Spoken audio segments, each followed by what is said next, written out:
बहुत आनंद ले रहे हैं। एक बार तालियां बजाकर अपने सम्मान में। वाह, पूरा सदन बड़ा आभार व्यक्त करता है आपका, जो आप आशीर्वाद बरसा रहे हैं कहने पर। बगैर कहीं भी बरसाएंगे तो और आनंद होगा। अच्छा, जहां जहां लगे खुद ही ताली बजा दिया। मैं कभी बीच में नहीं बोलूंगा कि बजाओ, मेरे से आइटम खत्म हो, अच्छा लगे हुआ था तो बजा दिया। हाँ, अच्छा सुनो, अब मैं आपको एक आइटम सुनाऊंगा जो पूरा फिल्मी। मैं चूंकि फिल्मी आदमी हूँ, टीवी सीरियल फिल्मों में काम करता हूँ, तो मैं उस दुनिया से आया हूँ। ये बड़ा धन्यवाद करता हूँ कवि सम्मेलन के मंच वालों का कि ये लोग भी हमको बुला लेते हैं, क्योंकि यहाँ पर कुछ अलग तरह की विधा होती है। हालांकि हम भी वो सब करते हैं, लेकिन हमारा जो काम हम वही करना चाहते हैं। आप लोगों का काम वो है कविता का, आप वो करिए। हमें जो आता है, हमें जो सौंपा गया वो हम अच्छे से निभाएंगे। बगावत है। तो फिल्मी दुनिया एक ऐसी दुनिया जिसको सब लोग प्यार करते हैं, सबके घरों में फिल्मी देखी जाती हैं और फिल्मों के सब लोग फैन होते हैं। कोई एक्टर का फैन होता है, कोई हीरोइन का फैन होता है, कोई उनकी तरह बाल बनाता है, कोई उनकी तरह कपड़े पहनता है। किसी न किसी तरह से फिल्में हमारे अंदर समाई हुई हैं। तो यही फिल्मी दुनिया, मैं वहाँ रहता हूँ, लोगों के बीच में मेरा उठना बैठना है। और एक पार्टी में मैं आपको लेके चलता हूँ। आप बहुत सारी पार्टियों में जाते हैं, मैं ये पार्टी में आपको लेके चल रहा हूँ। ये पूरी तरह से फिल्मी पार्टी है। बहुत सारे फिल्मी कलाकार इस पार्टी में मौजूद हैं। एक एक करके फिल्मी कलाकार मैं आपके सामने लेकर आऊँगा। आपको लगे कि मैं जिस कलाकार का नाम ले रहा हूँ तो आवाज़ आपको वैसी ही सुनाई देती जैसी फिल्मों में आप देखते और सुनते हैं। तो आशीर्वाद के रूप में आप तालियाँ बजाकर मुझ तक आशीर्वाद पहुँचा सकते हैं। नहीं, एडवांस पेमेंट मत करो। एडवांस पेमेंट हो जाती है तो माल डिलीवर नहीं होता प्रॉपर। हाँ, और वैसे भी यहाँ क्या लिखा, प्रेम नगर ग्रुप लिखकर जहां आ जाए वहां तो आदमी को पेमेंट पहले ही ले लेनी चाहिए, क्योंकि पीने के बाद किसी ने दिए नहीं दिए। तो भाई साहब, पार्टी चल रही थी बड़े आराम से। एक कलाकार कुछ कहते हुए आगे बढ़ते हैं, उनकी बात का अलग अलग कलाकार किस तरह से जवाब देते हैं। यहाँ कुछ सीनियर लोग बैठे, कोशिश करूंगा उनके जमाने कुछ कलाकार, कुछ यंग बैठे हैं नौजवान, उनके जमाने कलाकार, कुछ माताएं बहनें बैठी हैं तो वो जो टीवी पर देखती हैं, कोशिश करूंगा वहां से भी कुछ लेकर आऊँ। शक्ति कपूर कुछ कहते हुए आगे बढ़ रहे हैं, बाकी कलाकार किस तरह जवाब देंगे। पहले शक्ति कपूर, आप पूरी आवाज सुनिएगा अच्छे से और लगे कि हाँ बिल्कुल फिल्म जैसी आवाज आ रही है, तो अब बाद में तालियां बजाइएगा सुनने के बाद। पहले शक्ति कपूर क्या कह रहे हैं। शक्ति कपूर, आओ आला रे आला, इंस्पेक्टर भिंडे आला, लेके हाथ में कानून का ताला, मैं सबका रखवाला, लेकिन मैंने की अठन्नी कहीं पर खो गई है, लगता है तैने चुराई है। ए राजकुमार बताना, तैने चुराई है क्या? धन्यवाद। शक्ति कपूर ने जब राजकुमार से कहा कि आपने मेरी अठन्नी चुराई है, राजकुमार एक ऐसे कलाकार जिनकी आवाज और अंदाज और उनका जीने का ढंग राजाओं की तरह रहा है, अपनी शर्तों पर जीते थे। जब उनसे ये बात कही शक्ति कपूर ने, राजकुमार साहब अपने अंदाज में किस तरह से जवाब दे रहे हैं। राजकुमार, शक्ति सेठ, हमारा नाम राजेश्वर है और हमने आज तक किसी की अठन्नी नहीं चुराई। हमें जिस दिन चुराना होगा हम तुम्हारी तिजोरी साफ कर देंगे, समझे? इस तरह के काम वो शत्रुघ्न सिन्हा करता है, उससे जाकर पूछो, समझे? शक्ति शत्रुघ्न सिन्हा के पास गए, कहा कि आपने मेरी अठन्नी चुराई। ये बात मुझे राजकुमार जी ने बताई है। शत्रुघ्न सिन्हा साहब किस तरह से जवाब दे रहे हैं। शत्रुघ्न सिन्हा, हाँ, मैं जानता था कि वो राज का बच्चा से मेरा नाम लेगा, किसी और का ना है, लेकिन तुम ये बात अच्छा से जानते हो कि मेरा नाम छैनू दादा है और मैंने आज तक किसी की अठन्नी नहीं चुराई। जाकर देख, टाइम नहीं है, गुड बाय। बहुत धन्यवाद। फिल्मी दुनिया के सुपर विलेन प्राण साहब, जिनको कि पुराने लोग तो बहुत ही पसंद करते हैं। मैं अपने बचपन में उनको देखता था और इतने पसंद थे कि मैंने उनकी वॉइस अपने गले में उतारी। प्राण साहब आपके सामने पेश कर रहा हूं। जब प्राण साहब से शक्तिदा ने यही बात कही, प्राण साहब अपने अंदाज में किस तरह जवाब दे रहे हैं। प्राण साहब, एक बार चोरी का इल्जाम लगाकर तुम्हारा दिल नहीं भरा सकती।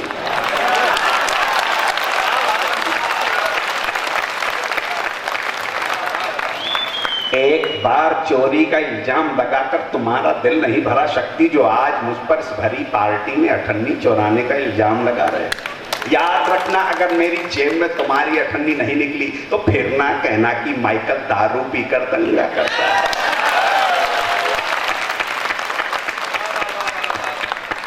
शक्तिदा आगे बढ़े। एक और कलाकार वहां पर मौजूद थे जो मुझे बहुत पसंद है और मेरी उनसे मुलाकात भी हुई। नाना पाटेकर साहब, ये एक ऐसे कलाकार जिन्होंने फिल्मों में आकर हीरो की छवि को हमारे दिमाग से निकाला। हम पहले क्या सोचते थे, जिसके गोरे से चिकने से गाल हों, जिसके सर पे सुंदर अच्छे खूबसूरत बाल हों, ऐसा हीरो होता है। लेकिन इस कलाकार ने गालों पर हल्की दाढ़ी, सर पर छोटे बाल, सांवला सा रंग, जब पहले पर्दे पर कदम रखा तो हम सभी के दिलो दिमाग पर छा गए। नाना पाटेकर जी से जैसे ही शक्ति दा उनके पास गए, इसके पहले कुछ बोलते वो समझ गए क्या माजरा है। शक्ति के पहले ही नाना पाटेकर जी ने बोलना शुरू किया, नाना पाटेकर। ए शक्ति, तू इधर देख, मैं तेरे को बोलता हूँ इधर। कमान कमान उदय भाई, कंट्रोल भगवान का दिया हुआ सब कुछ है, तुम्हारे पास पैसा है, दौलत है, इज्जत है, फिर काय को ऐसे फिल्म मांगता है। ये फिल्मी दुनिया वालों को तमीज नहीं है, फिल्मों में ऐसे कलाकार को रख लेते हैं वो ठंडी मांगते फिरते। अगर मैं इस फिल्मी दुनिया का डायरेक्टर होता तो ऐसे कलाकार को कभी नहीं बुलाता, और ऐसी पार्टी में भी कभी नहीं बुलाता। शक्ति निकल कलम वाली बाई देखेगी, अखबार में लिख देगी, ठंडी मांगता।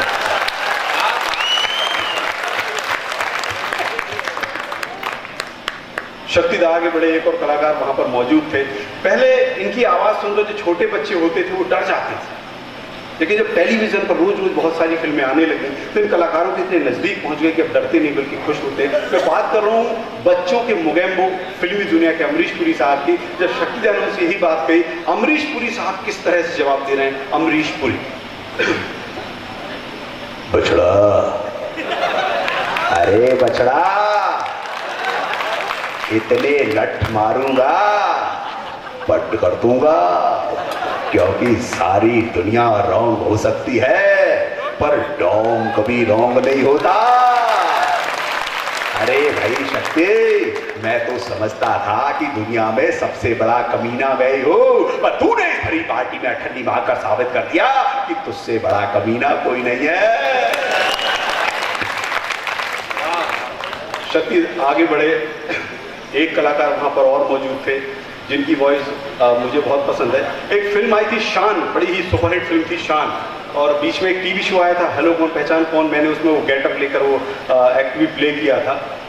कुलभूषण खरबंदा फिल्मी दुनिया के जो शान में शाकाल का कैरेक्टर करते थे, जब उनके पास शक्ति दा गए तो उनका एक बोलने का एक अलग सा अंदाज है, उनकी वॉइस है।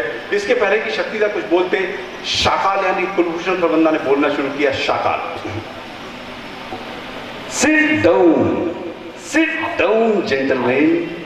मैं जानता हूं शक्ति की आज फिर किसी ने तुम्हारी अठन्नी चुरा ली है, लेकिन मैं इस तरह के काम नहीं करता। बड़ा अजीब जानवर है ये मगरमच्छ, कितना भी खा ले भूखा ही रहता है। अगर मेरा नाम लिया तो इसके सामने डाल दूंगा। गुड बाय शक्ति, गुड बाय।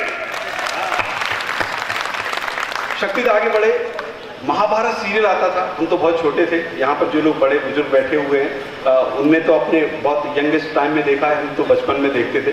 महाभारत सीरियल के जो मुकेश खन्ना साहब उसमें भीष्म पितामह का कैरेक्टर करते थे, जब शक्ति दा ने उनसे जाकर कहा कि आपने मेरी अठन्नी चुराई है, वो अपने महाभारत वाले अंदाज में किस तरह से जवाब दे रहे हैं मुकेश खन्ना। दुख इस बात का नहीं है शक्ति की तेरी अठन्नी खो गई, अरे दुख तो इस बात का है कि तू मेरा नाम ले रहा है। अरे भला इस उम्र में अठन्नी चुरा कर क्या करूंगा, बस देख वहां पर कोने में वो टकला अनुपम खेर खड़ा है, शायद उसने चुराई होगी। शक्ति कपूर अनुपम खेर के पास, आओ अनुपम। आप साले आप इतना अंदर आ गया फिर भी बोलता है आओ। घर पे जाता हूँ, मेरा लड़का मेरे सर को फोन समझ कर खेलता है, या पार्टी में आया तू मेरे पीछे लग गया, जाएगा जा आ। बोले बोलते कैसे, इनसे बात कौन करेगा। आखिरी में शक्ति कपूर एक ऐसे कलाकार से मिले जिनकी वॉइस बहुत ही कम मिमिक्री कलाकार अपने गले में उतार पाते, मैंने कोशिश की है। ओमपुरी साहब वहां पर मौजूद थे। शक्ति दा ने उनसे यही बात कही, ओमपुरी साहब अपने अंदाज में किस तरह जवाब दे रहे हैं। ओमपुरी, आप मुझे नहीं जानते लेकिन मैं आपको काफी अच्छे से जानता हूं। आप मुझे नहीं जानते लेकिन मैं आपको काफी अच्छे से जानता हूं। आदमी को जिंदगी में एक बार कोई ना कोई अच्छा काम जरूर करना चाहिए, और मैं तो कहता हूं शक्ति, तुमको ज्यादा जरूरत है तो रोड पर जाकर ऐसा हाथ करके खड़े हो जाओ, कोई ना कोई दे ही देगा। चलो जाओ यहाँ से। जय राधा माधव। थोड़ी देर बाद शक्तिदा वापस आए और बोले आओ, मैंने को माफ करना, दरअसल ए वाले जेब में रख के ए वाले में ढूंढा था, मिल गई, थैंक यू। बहुत धन्यवाद, इतने प्यार से आप लोगों ने ये फिल्मी आइटम को सुना और सराहा और अपना आशीर्वाद तालियों के माध्यम से पहुंचाया। मैं इस फिल्मी दुनिया से बाहर निकलता हूं और वापस आता हूं अपने मध्य प्रदेश में। दोस्तों, मध्य प्रदेश, मैं आपको पहले ही बताया कि मैं यहाँ का रहने वाला हूँ। ये आइटम मैं आपको सुना रहा हूँ, इसको एक बार पहले सुनाया था और आप लोगों ने बहुत पसंद किया था, आज वापस सुना रहा हूँ मैं आप लोगों को, आनंद लीजिएगा। हमारे मध्य प्रदेश में, मैं जहाँ का रहने वाला हूँ वह नर्मदा नदी है, नर्मदांचल का रहने वाला हूँ मैं। और एक बड़ा ही पुण्य पावन का काम होता है कि अमावस और पूर्णिमा के दिन लोग नर्मदा जी में स्नान करने जाते हैं। और नर्मदा जी जो है वो हर शहर से 15-20 किलोमीटर की दूरी पे है। वो ज़्यादा साधन नहीं है, बस आपको पता ही है राजपरी में हमारे यहाँ है ही नहीं, विभाग ही नहीं है, तो बस नहीं चलती ज़्यादा, एक आध कोई बस चलती है। लोग एक 3 पहिए के टेम्पो में बैठ के जाते हैं। अब रात से तैयारी शुरू होती है कि कैसे घर में तैयारी होती है और कैसे नर्मदा स्नान में जाया जाता है। जो कुछ लोग उठ के खड़े हुए आराम से, भाई साहब आप लोग जो भी आपके को शंका सता रही है आप चले जाएं और उसका निवारण करके वापस भी आएँ, क्योंकि जगह आपकी खाली हो जाएगी। हाँ, तो देखो रात को तैयारी शुरू होती है। शुद्ध मध्य प्रदेश की भाषा है। किस तरह की बात होती है, वो परिवार में एक छोटा बच्चा था, थोड़ा काला था, मेरे से भी ज़्यादा, भाई साहब से थोड़ा कम, तो घर में उसका नाम रख दिया था करिया। हाँ, हमारे यहाँ ऐसे ही नाम रखते हैं, आजकल जैसे अच्छे अच्छे नाम नहीं चलते, पहले ऐसे ही नाम रहते थे, काला देखा तो करिया, गोरा देखा तो भूरा, थोड़ा हेल्दी दिख गया तो लड्डू गोपाल, ऐसे ही नाम रखते थे। तो उसका नाम रख दिया करिया। अब रात को उनकी यहाँ तैयारी शुरू हो रही, करिया के पिताजी यानी करिया की दद्दा और करिया की माँ यानी करिया की बाई। अब ये लोग रात को बात हो रही है कि सोए नर्मदा जी नहाने जाना, कैसे जाना, क्या होगा। वो 3 पहिए के टेम्पो में बैठ के जाते हैं, फिर क्या घटना होती है। रात को तैयारी शुरू हुई किस तरह से, करिया की दद्दा ने बोलना शुरू किया, करिया की बाई उमदा बास्केट में धोतिया लपेट के धल लइए भंसारे अपन नर तो सपड़ विचार और सकार जल्दी उठ जाई, कहूँ लेट हो गए और बस न कर गई तो बहुत ही समस्या हो जाए। अब सुबह उठ के वो बस स्टैंड पहुंचे तो देखा तो बस निकल गई। करिया की बाई बस तो निकल गई, फिर अब क्या हुई, अब उसका अच्छी नहीं हो, चुपचाप मेरे पीछे चल गया। अब आगे जाके वो 3 पहिए के टेम्पो में किस तरह से नर्मदा जी स्नान करने गए, क्या क्या घटना हुई, वो महिला लौट के आके अपने पड़ोस की महिला को बता रही कि क्या हुआ। उसने बताना शुरू किया, कल का हो भाई कि करिया दादा कहने लगी चल तू नरा तो सफल धर ला, तो भाई हमने बास्केट में धोत के लपेट के धरी, वो भंसारे उठ के हम कर पड़े, तो भाई बस स्टैंड तरफ चले जा रहे, आगे आगे जी करिया दादा चल रहा, पीछे पीछे मैं चल रही, और भाई आगे आगे चल जा रहे, इतने कहा करिए तो और के तो चलना पड़े हमें। कहने लगे कच्छ नहीं, चुपचाप मेरे पीछे चलिए। तो भाई आगे जान के देखो बस निकल गई थी, मैं कहा करिए तो अब क्या हुई है, कहने लगे कच्छ नहीं हो मेरे पीछे चलिए। और भाई आगे जान के देखो तो यहाँ से 3 को डब्बा से ठाड़ो बापो आगे से सुंगरिए जी सुंगर। तो मैंने करिया कि दद्दा का करिए दद्दा जो गजल थे, तो वो कहने लगे जाओ नो टेम्पू है। अब मैंने कहा भगवान जान का हुई है जब टेम्पू है, तो भाई जो करिए दद्दा तुम आगे जान के ड्राइवर के बगल वाली सीट में बैठ गए, तो मेरे पास पीछे पटिया में बैठा था। अब मैं वहाँ में बैठी बैठी सोच रही अब भगवान जान का हुई है जाओ, तो भाई ये तो करिया मोड़ा मान बाबा आगे से ढकना ऊंचो करता। अब मैं सोच रही अब भगवान जान का कार है जो जाऊँ, तो भाई वहाँ ने एक प्लास्टिक को पाम भर के पानी लिया और पाँव में लेकर टिपोत पानी कट करके एक कप्पा पानी पी गया। और मैंने कही वो मेरे राम जो कि टेम्पू जल है, भगवान जान का हुई है। तो भाई बा के बाद एक तोड़ करिया से मोड़ा, कौन एक रस्सी निकाल के बाद कौन हटने चक्का में लपेट गई। तो भाई रस्सी लपेट के कौन एक पाँव आके टायर में धरो चीजी, और ड्राइवर ने तो कुछ नीचे पाँव जमाओ, और वहाँ ने रस्सी पकड़ के और ड्राइवर की तरफ देख के कहने लगा हूँ। तो भाई ड्राइवर ने भी कह दी हूँ, कई भाई ने हूँ कही तो मैंने जोर से खींचो तो फटफटा के चालू होगा।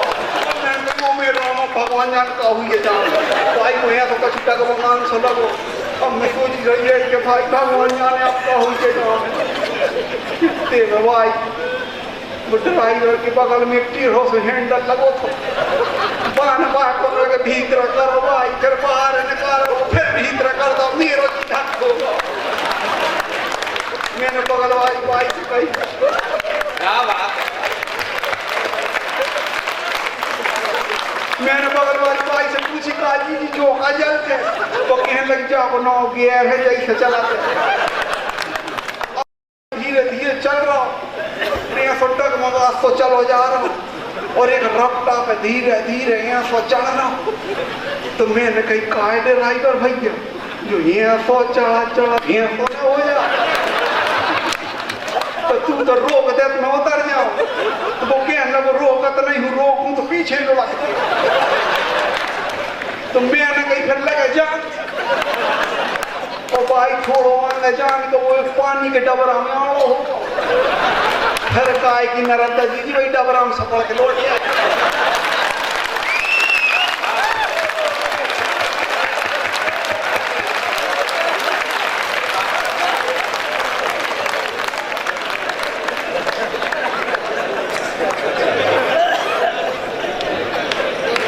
धन्यवाद जो हंसते मुस्कुराते चेहरों से आप अपना आशीर्वाद मुझ तक पहुंचा रहे हैं।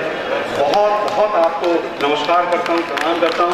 मैं अभी एक बार और आऊँगा आपके बीच में और यकीन मानिए जो अभी आपने सुना है इससे भी कुछ आगे की चीज़ सुनाऊंगा। अभी मैं थोड़ी देर के लिए आपके बीच से जा रहा हूँ, आप लोग कहीं मत जाइएगा, आराम से बैठिए। कुछ हमारे साथ में और मेरे भाई हैं, बहनें हैं, कवि कवित्री हैं, इनको भी सुनिए। मैं एक बार और आपके बीच में आऊँगा, ये पूरा वादा है। अगली बार इससे भी आगे की चीज़ सुनाऊंगा। बहुत धन्यवाद, बहुत धन्यवाद।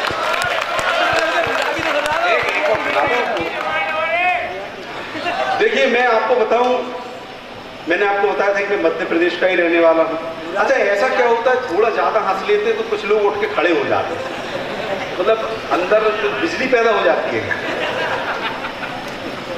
देखो मैं आपको बता रहा था मैं मध्य प्रदेश का रहने वाला हूँ। होशंगाबाद जिले में छोटा सा कस्बा है, वो मेरा अपना गाँव है। ये हमारे मध्य प्रदेश के गाँव के लोग ना बड़े एक्स्ट्रा माइंड होते हैं, इनका दिमाग इतना तेज होता है, ऐसी ऐसी हरकतें करते हैं। मैं तो कहीं बाहर प्रोग्राम करता हूँ ना तो मैं सिर्फ इनकी बातें बताता हूँ, लोग हंसते हैं। हमारे एक आदमी ने अपनी गाड़ी के पीछे लिखवा दिया, जीजा जी जा रहे हैं। अब वो जहां से निकले जीजा जी जा रहे, जीजा जी जा रहे, पूरे नगर का जीजा बना घूम रहा। एक दिन थानेदार साहब की नजर पड़ा, जीजा जी जा रहे, तुरंत दो हवलदारों को दौड़ा, पकड़ के लाओ इसको, पकड़ के लाओ। थाने में ले गए और एक पेंटर को बुलवाया, वो पीछे लिखवा दिए साले जिया, अब लेके जा। ये हम लोगों की ना सबकी आदत खराब है, उनकी नहीं, हम सबकी आदत खराब है। हम लोग अगर कोई भी गाड़ी खरीदते, मैं गारंटी दे रहा हूँ, कोई भी आदमी गाड़ी खरीदता है वो कभी घर नहीं लाता, पहले शोरूम से उठा के किसी पेंटर की दुकान पर ले जाएगा और उसके पीछे कुछ ना कुछ लिखवाएगा, अपने हिसाब से लिखवाता है, टाटा, ओके, हॉर्न तेज, फिर मिलूंगा, नहीं छोड़ूंगा, देख लूंगा, समझ लूंगा, जो मर्जी लिखवा लेता। वो ये नहीं सोचता जो लिखवा रहा हूं उसका कोई मतलब भी निकल रहा है वैसे। अब जनरली ट्रकों के पीछे लिखा रहता है, बुरी नजर वाले तेरा मुंह काला। अब सोचने वाली बात है कि आदमी को अगर बुरी नजर डालनी होगी, पूरे संसार में तेरा ट्रक ही बचा है। और फिर मैं एक दिन बैठ के ये सोच रहा था कि ट्रक तो मद्रास में भी चलते होंगे, वहां लोग क्या लिखते होंगे, वहां तो सबका पहले ही से है। मैंने एक ट्रक देखा, वो खाई में गिर गया, लुढ़कते ही चला जा रहा, पीछे लिखा आजाद, आजाद जैसा। और एक ट्रक खाई में गिरा और एक झाड़ में अटक गया, पीछे लिखा बस एक तेरा सहारा। और एक ट्रक ने एक्सीडेंट कर दिया, लोगों को उसमें आग लगा दी, पीछे लिखा जलो मगर दिए के समान, दिए बन गए। एक तो मैंने कमाल का नजारा देखा था, एक बस के पूरे पहिए निकल गए थे, उसके बॉडी चेचेस को ड्रमों के ऊपर सेट करके रखा था और पीछे लिखा था पंख होते तो उड़ जाती थी। और एक तो मैंने कमाल का नजारा देखा था, एक ट्रक और एक मारुति का एक्सीडेंट हो गया, मारुति लहूलुहान एक तरफ, ट्रक नशे एक तरफ, मारुति के पीछे लिखा था मैंने प्यार किया, और ट्रक के पीछे लिखा था प्यार किया तो डरना क्या। और एक तो मैंने कमाल का नजारा देखा, एक गाड़ी के पीछे लिखा था सावन को आने दो, एक ट्रक आया अच्छी स्पीड में, धड़धड़ा के जोर से टक्कर मारी, पीछे लिखा था आया सावन छूट। वाह, कोई भी कुछ भी लिखवा लेता। अच्छा, ये लिखने वाले ऐसे नहीं है। जब हम लोग इतने पागल हैं कुछ भी लिखवा लेते, तो ये बाकी जो बड़े पढ़े लिखे लोग हैं ना, ये भी कुछ भी लिखते रहते हैं। हाँ, अभी यहाँ आप देख रहे थे श्रृंगार रस के गीत भी सुनाए जा रहे थे। एक वो मैं ऑर्केस्ट्रा में भी जाता हूँ, जो सिंगर होते हैं, महिलाएं भी गायिकाएं होती हैं। एक दिन वो गाने वाली मैडम हमसे लड़ पड़ी, बोले उदय जी आपका अच्छा है। मैंने कहा क्या? अरे बोले आप कुछ भी सुना देते हो, लोग हंस लेते हैं। मैंने कहा मतलब? अरे बोले जो चीज़ होती नहीं है आप वो बना लेते हो, लोगों को हंसी आती है। मैंने कहा ऐसा नहीं है, जो चीज़ होती नहीं है अगर उसको सुन के लोगों को हंसी आती तो सबसे ज़्यादा हंसी तुम्हारे गाने सुन के आती। बोले कैसे? मैंने कहा गाने में वो बात लिखी होती है जो टेक्निकल तौर पे पॉसिबल ना, जो चीज़ कर नहीं सकते वो गाने में लिख देते, लोग सुनते रहते कभी ध्यान ही नहीं देते। अब देखो गाने में लिखा होता है तू मुझे अपनी जुल्फों में बसा ले, तो आप बताओ आदमी एक जूं है बाल में रहेगा। गाने में ही लिखा होता है तू मुझे अपनी आंखों में बसा ले, तब आंख पड़वानी है क्या आदमी? ये कौन लिखता? एक गाना बचपन में मैं सुनता था कि 100 साल पहले मुझे तुझसे प्यार था, आज भी है और कल भी रहेगा। मैंने कहा भैया दोनों भूत हो क्या? 100 साल से हो, अभी भी हो, आगे भी रहोगे। एक गाना और आया था फिल्म में है कि जिंदगी की ना टूटे लड़ी, प्यार कर ले घड़ी दो घड़ी। मैंने कहा बताओ इतनी बड़ी जिंदगी में आदमी सिर्फ घड़ी दो घड़ी प्यार करेगा तो बाकी टाइम बैठ के एक दूसरे का माथा फोड़ेगा। एक गाना तो अभी आया था है कि आजू में तुम खड़े थे, बाजू में हम खड़े थे, ना तुमने हमें देखा ना हमने तुम्हें देखा। मैंने को दोनों अंधे हो के अगल बगल में खड़े एक दूसरे को देखा ही नहीं गया। पता नहीं कौन गाने लिखता। एक गाना और आया था बीच में कि रात के बज गए 1:45 प्यार मोहब्बत होनी। अब मैं इनको बता किसी बेचारे का पहले मन हो जाए तो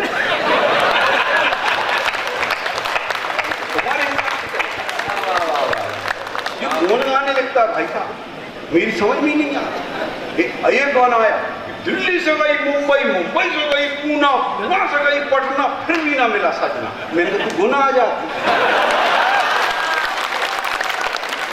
यहाँ तो पक्का ही मिल जाता। ये पता नहीं कौन गाने बनाता है यार, मेरी समझ में नहीं आता। अच्छा मैं पढ़ा लिखा आदमी हूँ, मैं हर गाने को ध्यान से सुनता हूँ। ये गाना आप सब लोग गाते हो लेकिन कभी ध्यान नहीं देते। एक गाना जैसे किसी का जन्मदिन आया आप गाना गाओगे, कौन सा? तुम जियो हजारों साल, साल के दिन 50,000। अब देखो पढ़े लिखे होने की बात है, आप हिसाब करो आदमी अगर 100 साल जिंदा रहे तब जाके 36,500 दिन होते हैं। और तुम उससे क्या कह रहे हो? तुम जियो हजारों साल, साल के दिनों 50,000। तुम उसको जीने की दुआएं दे रहे हो या फोड़ फोड़ के मरने की बद दुआएं दे रहे हो? अजीब अजीब गाने आते हैं। एक गाना बीच में अभी आया कि छत पे सोया था बहनों और तन ने समझ के सो, राणा जी माफ कर दो गलती हो गई। अच्छा अब तुझे पता था कि छत पे बहनों ही सोया, कई गाय। बहुत बहुत धन्यवाद, बहुत बहुत आप जो हंसते मुस्कुराते चेहरों से आशीर्वाद करता रहे हैं। मैं कुछ और भी आपको सुनाऊंगा। अभी एक बार और आना है मुझे, मैं यहीं हूँ, कहीं नहीं जाऊँगा जब तक दूसरे राउंड में और भी कोई अच्छी चीज़ें आपको सुनाऊंगा। अपने यहाँ की लैंग्वेज की कुछ और नई चीज़ें सुनाऊंगा। आप लोग आराम से बैठिए, मैं यहीं हूँ। बहुत धन्यवाद, बहुत शुक्रिया आप जो प्यार यहाँ से बरसा रहे हैं।